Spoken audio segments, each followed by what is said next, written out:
Hello, and thank you for attending today. We've heard just from Agnes Gilbada, Special Envoy to the UN Food Systems Summit, talk about how imperative it is for animal agriculture to address climate change and the environmental challenges facing our world. We heard from the same message from Jeff Simmons of Elanco, and we heard Senator John Bozeman, top Republican on the Senate Agriculture Committee, say that it's also imperative that addressing these challenges be sustainable, be profitable for farmers. And I think that's probably a concern shared by producers all over the world. And we're going to get into that as we start into this next segment, really try to drill down into the challenges that we have on a global scale. And as we look at providing the food that the world needs in a sustainable way, as we will remind ourselves again as we begin this discussion that in 2020, there were 2.3 billion people that lacked year-round access to adequate food, and as many as 811 million that went hungry. And I want to remind you as we start this to ask your questions in the Q&A function on your Zoom platform. And we'll move in with this distinguished panel of speakers, experts, actually, who could address this question of the global challenges. Joining me first is Dr. Jim Barnhart, who oversees Feed the Future, which is the U.S. government's primary initiative for improving food production in the developing world. Jim is assistant to the administrator in the U.S. Agency for International Development's Bureau for Resilience and Food Security, and he's the deputy coordinator for development for Feed the Future. Dr. Barnhart. Please, Jim, Bill. Can you hear me? You can hear me, I'm assuming, yes? Hello? Not hearing. Hello? We can hear you. Okay. Thanks. Thank you. It's great to be here. I'm glad we had that moment of the pandemic internet awkwardness of a Zoom event, because I was actually looking forward to my first in-person event with Elanco and AgriPulse. Disappointed that it got pulled, because I think it would have been fun to get this group together physically. But in any event, it's still an honor to be here to be joining my fellow panelists, Ambassador Cousin and Dr. Adesonga, to discuss this critical issue from a global perspective. We know that livestock production drives sustainable agriculture-led economic growth. And right now, 1.3 billion people depend on livestock for their livelihoods, for food security and nutrition. And of those people, two-thirds are women, which makes sustainable livestock production critically important for women's empowerment and job creation. So the livestock sector, on average, according to studies that we have made, boosts agricultural GDP by 30%. Again, by 30%, that's on the livestock side.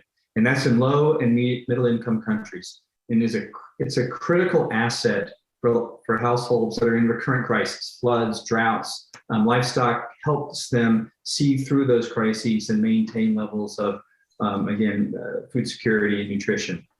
And that's exactly where USAID is targeting efforts to strengthen resilience and help families emerge from poverty, even in the face of shocks like caused by climate change. But most importantly, livestock plays an essential role in achieving our nutrition goals. And over the past few years, there's been a shift in appreciating that vulnerable populations need access to nutritious diets rather than just adequate calories. Low-income populations, especially in Feed the Future target countries, need more animal source foods to mitigate malnutrition, particularly among women and children. But they're often unaffordable and unavailable. So looking at our animal source food systems today, livestock production is not as efficient or safe as it could be. The sector contributes approximately 14% of greenhouse gas emissions each year. And while the impact should not be ignored, it is important to remember that promoting sustainable food systems, i.e. climate smart and sustainable foods, can improve efficiency and reduce emissions. So the sustainability of livestock production is the critical issue.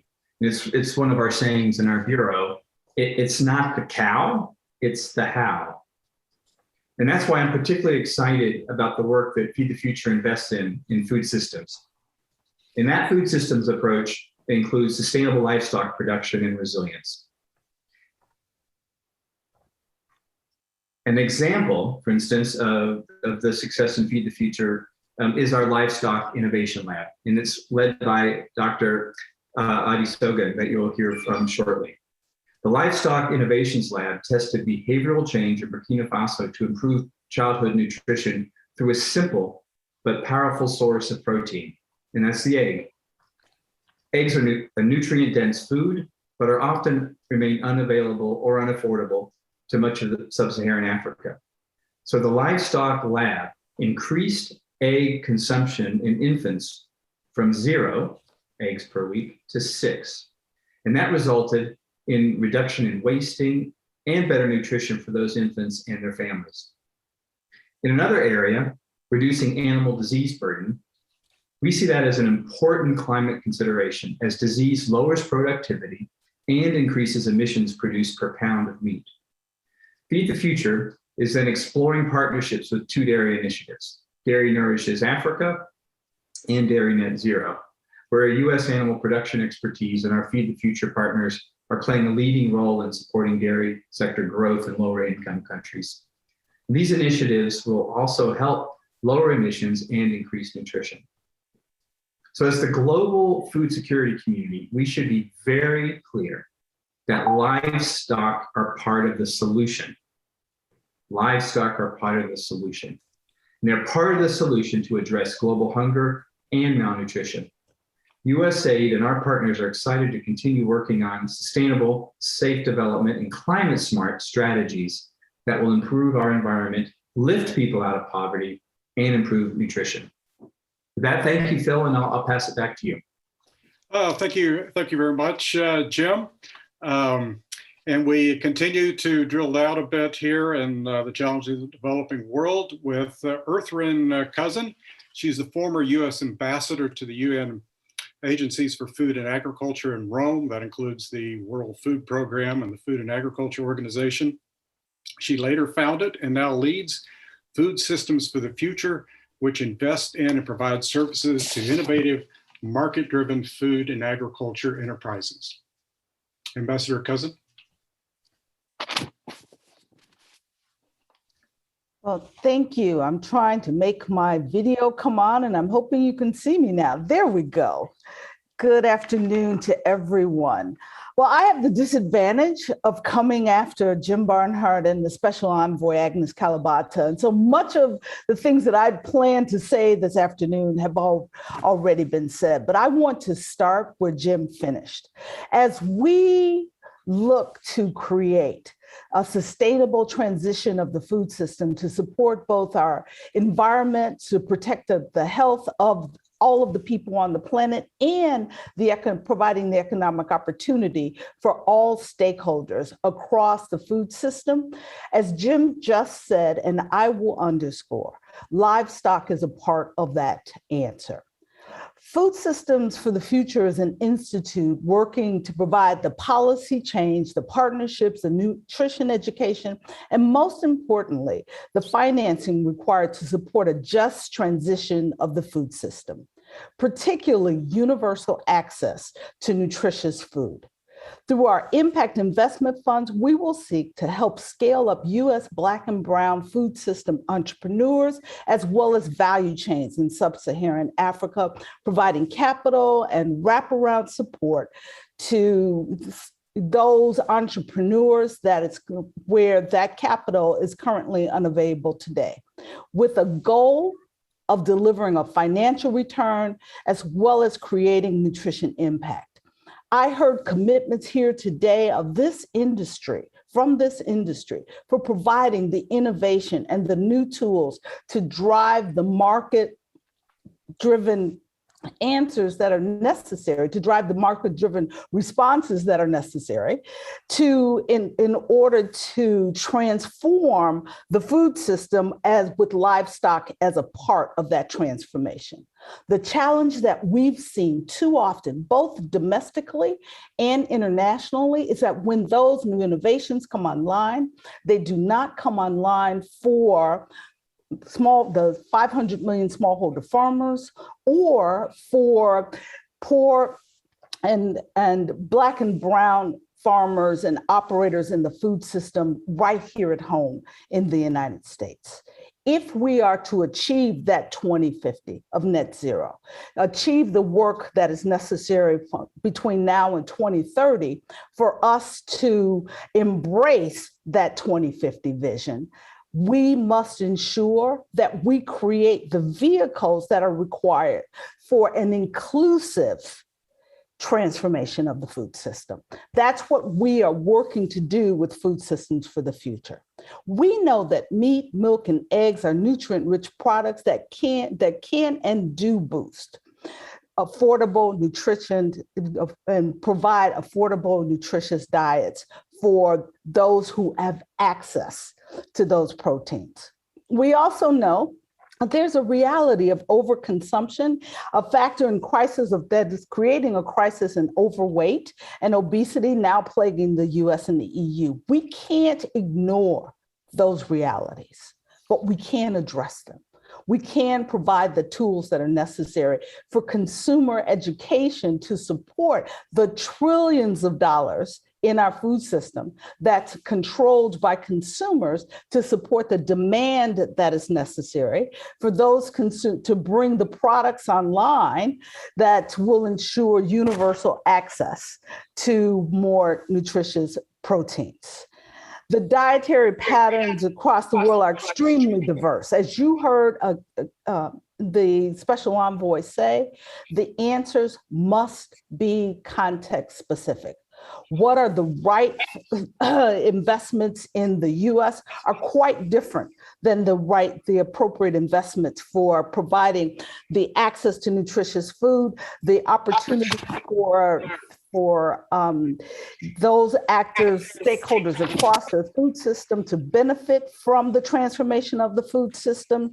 They are different, which is why we must have policies that catalyze the change that is necessary, not policies that penalize for what actions we do not require. We know, as one farmer in Iowa said to me, I will grow, I will process, I will work based upon where consumer demand drives, working to provide the policies as well as the support for those businesses that can provide the access to support that change in consumer demand is what we need to transform a livestock system to create the diversity of proteins that are necessary for us to achieve a global world where every child has access to affordable proteins to meet their dietary needs, and where every farmer, every actor, every stakeholder across the food system receives the opportunity for financial return. Thank you. Thank you, Ambassador Cousin. And I think that challenge is right in line with the UN Food Systems Summit and what we're talking about today. And I want to pick up on that as we move into question and answer. We're going to be joined at this time by Dr. Bola Adesogun. He's a professor of animal nutrition at the University of Florida and directs the university's Food Systems Institute. He's also the principal investigator and director of the Feed the Future Innovation Lab for Livestock Systems there at the university in Gainesville. Dr. Adesogun, we'll give you the first question as you join us. You're a leader in animal research and nutrition. Where do you see the biggest opportunities for animals globally to accelerate action on nutrition and climate? in doing so in a way, as Ambassador Cousin has challenged us, to make sure that it gets into the hands of those many millions of smallholders in Africa and around the world, and here in the United States as well. Thank you very much, Phil. I appreciate the opportunity very much. It's an honor. The first thing I want to say is that it's very important for us to, when we think about livestock production and consumption, to think about the problem of stunting. We work in about 8 countries across the world, and where the average levels of stunting, these are African and Asian countries, are about 30%. And in some regions, they get up to about 60%. So this is really worrying when you think about not just the growth impairment, but the cognitive impairment, which can be lifelong, which makes kids unable to perform well in school, unable to hold down a good job. And in fact, World Bank researchers say that compromises the GDP of entire nations to the tune of up to 10% for African and Asian nations. So this is a significant problem. And my life changed in 2013 when I watched an Elanco video that showed some research from Africa that indicated that animal source foods could be a solution because they contained critically important nutrients that could help to reduce the problem of stunting significantly. So I think it is very important for us to focus on this aspect of the potential of livestock to help to reverse some of the serious malnutrition trends across the world. But these interventions have to be done in a climate smart fashion. So sustainable intensification is the key, but we have to look for ways of improving livestock production, making it more sustainable, making it more efficient. The cost of animal products, of animal source foods, is one of the biggest challenges to consumption of these foods. And that's partly because of feeds. Feed costs account for up to 70 to 90%. And so we need to work on reducing feed costs. We need to work on reducing the environmental footprint. And feed is another important aspect of that, because enteric emissions, I think they account for about 45%. So these are some areas where we need to focus to improve nutrition, but doing it in a way that is environmentally friendly. Thank you, Phil. Thank you, Dr. Adesogan. Dr. Bernhardt, when we're at Feed the Future, how do you balance the challenges of, and a big challenge it is, to increase food production and the countries that you work in, while at the same time meeting the demands on climate, to reducing emissions from agriculture? We're talking about countries that are just starting to ramp up. They're obviously nowhere near what the United States is. They don't have the efficiency, the size and scales that it often takes to do some of the things that are necessary to reduce emissions. How do you balance those? How are you doing it so far in Feed the Future, and what do you plan long term? There's about 6 questions in there, Phil. So let me know. I'll do my best to give you a succinct answer. So, hey, let's we're seeing this around the world. Right? Livestock production is responding to a growing demand across the world, which is fantastic. And an example that we've been tracking very closely is in the dairy sector. And the dairy sector gives us a great example of how we look at this issue as you just laid it out. First, we see the rising demand for dairy products resulting in higher prices for farmers and workers along the food system, right? So this increased demand is raising wages for workers and incomes for many households. And it also increases employment in areas like service providers and processors. So as I said this earlier, we're seeing this as more people get into the livestock, and here I'm talking about dairy, we're seeing incomes rise across the food system. Now, on top of that, we're seeing increased productivity leading to more diverse and nutritious diets, meaning that families, especially children, are getting the nutrition they need to reduce malnutrition. And the doctor just talked about the stunting issue. We're seeing that. We see that happening in the field. Now, in addition, the gains from new innovations and enhanced productivity leads to a smaller environmental footprint. So what we're doing with our Feed the Future, and particularly with our USA programs, is working on all of these issues because we understand that the need to improve the entire food system is critical for us. It's not focusing on any one piece of this, but it's the whole thing. And as we can address that food system, then we'll have a better chance of going after poverty, hunger, malnutrition in a sustainable fashion. So that's how we look at it from a principled standpoint. And I don't know if I answered all of your questions, but it's certainly the direction we're heading in. Okay, thanks. Ambassador Cousin, I'd like to come back to you. If you could talk a little bit about what your organization is doing and how you can the producers that you're working with can specifically address these environmental issues, climate change in a sustainable way. We're talking about smaller producers, smaller scale producers, obviously. Well, we have two teams that are working, one in the US and one in Rwanda, with proof of concept to demonstrate to investors that the solutions should not just be programs like the great ones that Jim's just described to you, that we need private sector scale up to grow the market-based solutions that are necessary to change our food system.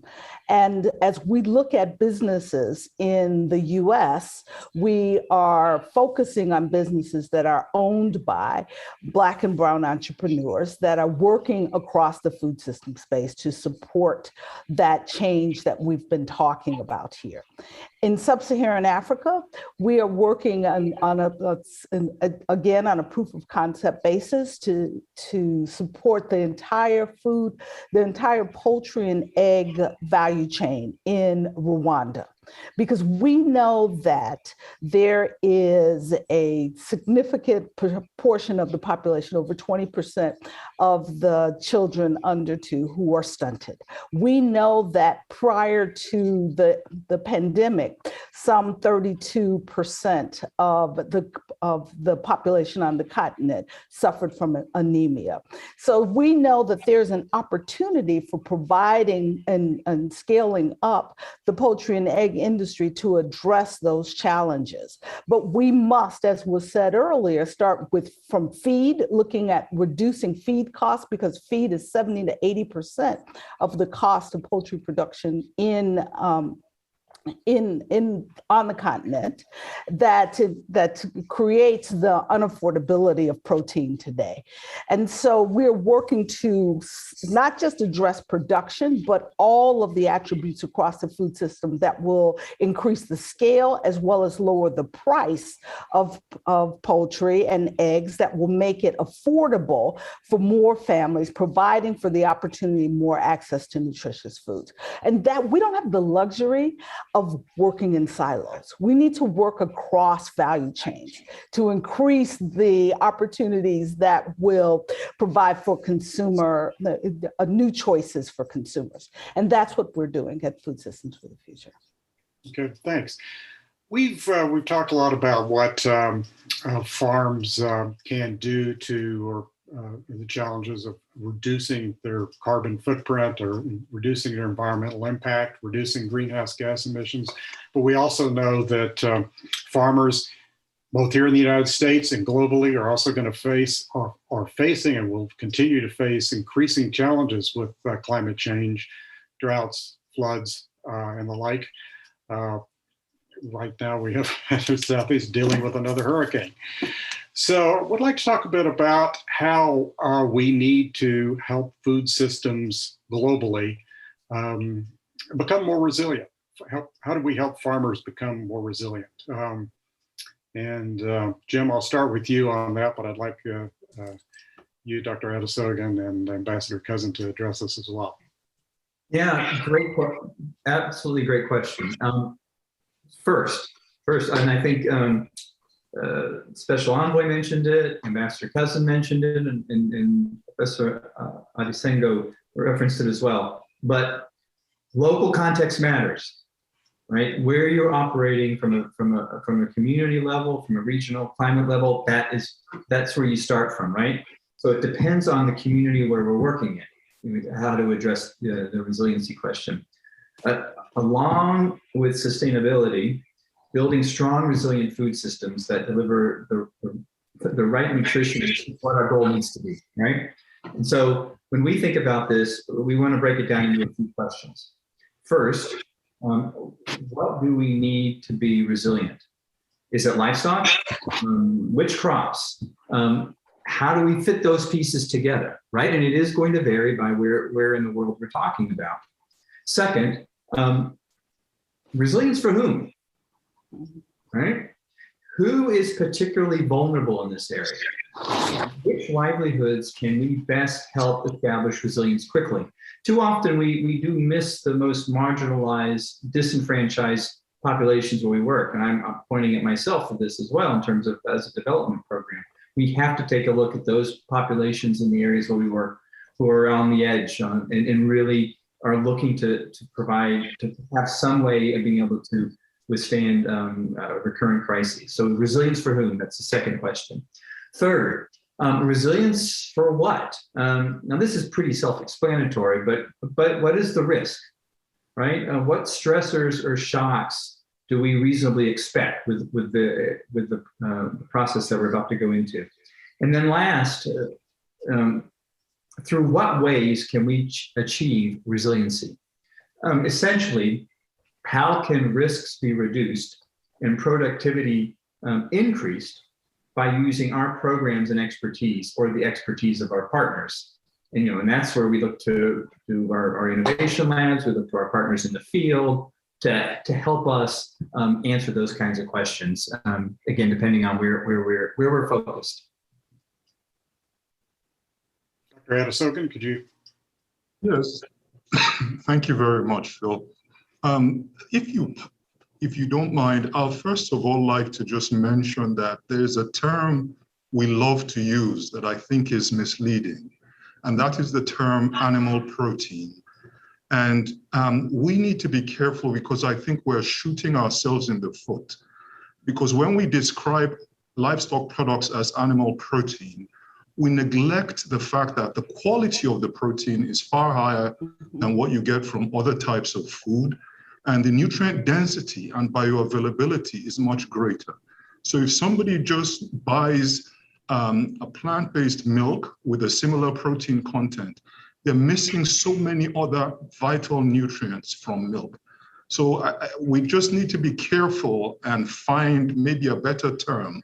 Now, in terms of resiliency, there are several studies that have shown that in the developing world, livestock ownership improves resiliency, improves ability to withstand shocks, whether it's droughts or famines or locusts, because they can use the livestock as insurance. But in addition to that, there are other aspects that we need to think about. There's a need for better disease surveillance systems, early warning systems, some of these linked to climate change. There's a need for index-linked insurance that kick in maybe when there's an impending drought that will help the producers to be able to survive. We talked about feed. That is extremely vital. We cannot improve or optimize the productivity of livestock without focusing on feed. And we cannot improve or reduce production costs, make those products more affordable without focusing on feed. And yet, in most of the countries where we work, there is very little focus on the quality of feeds.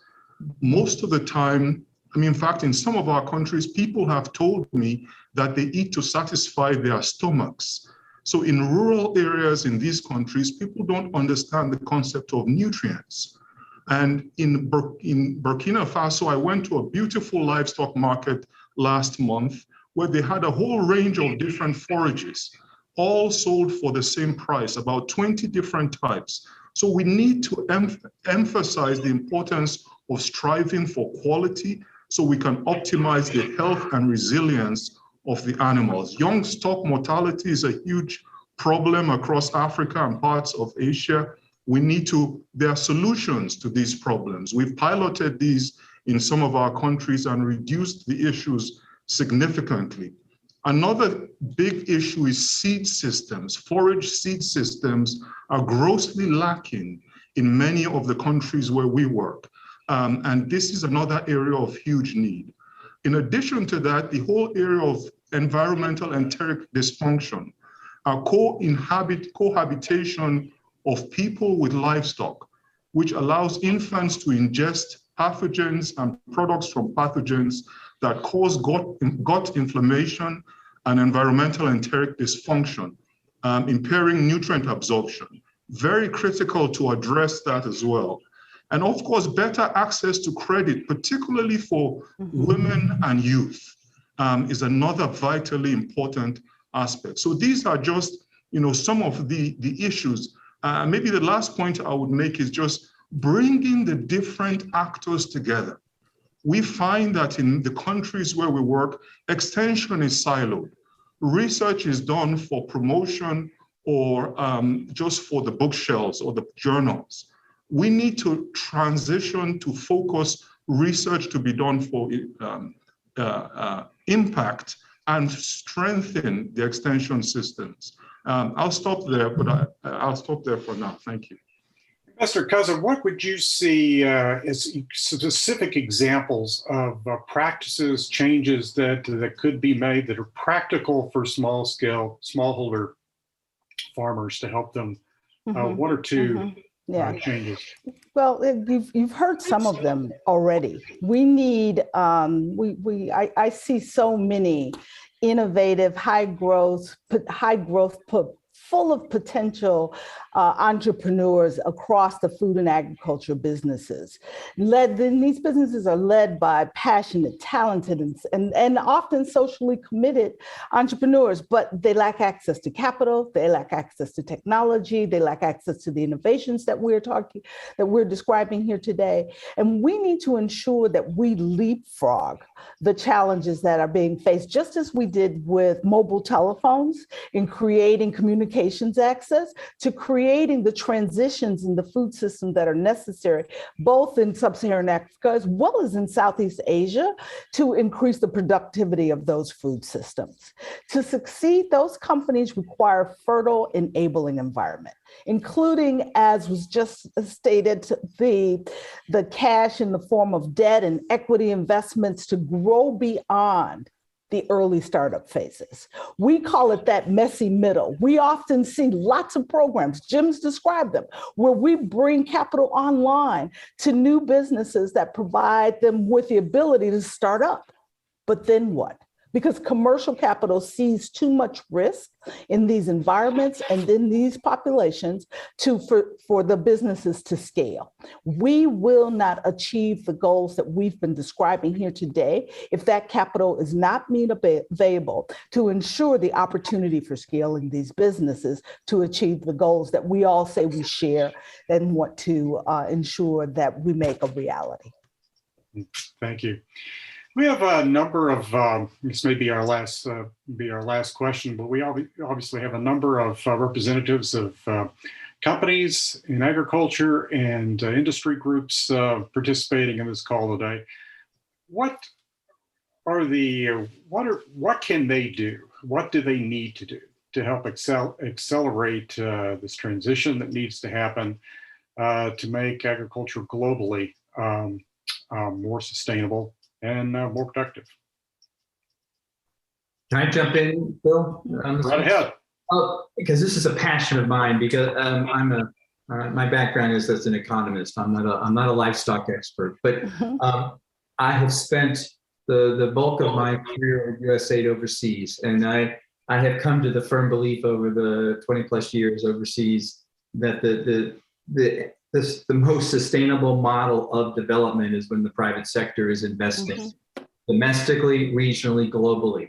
And it's not, we are simply the ways of trying to facilitate that investment, right? And so I heard Jeff saying earlier, this is 40% of the livestock community globally, please, let's start investing.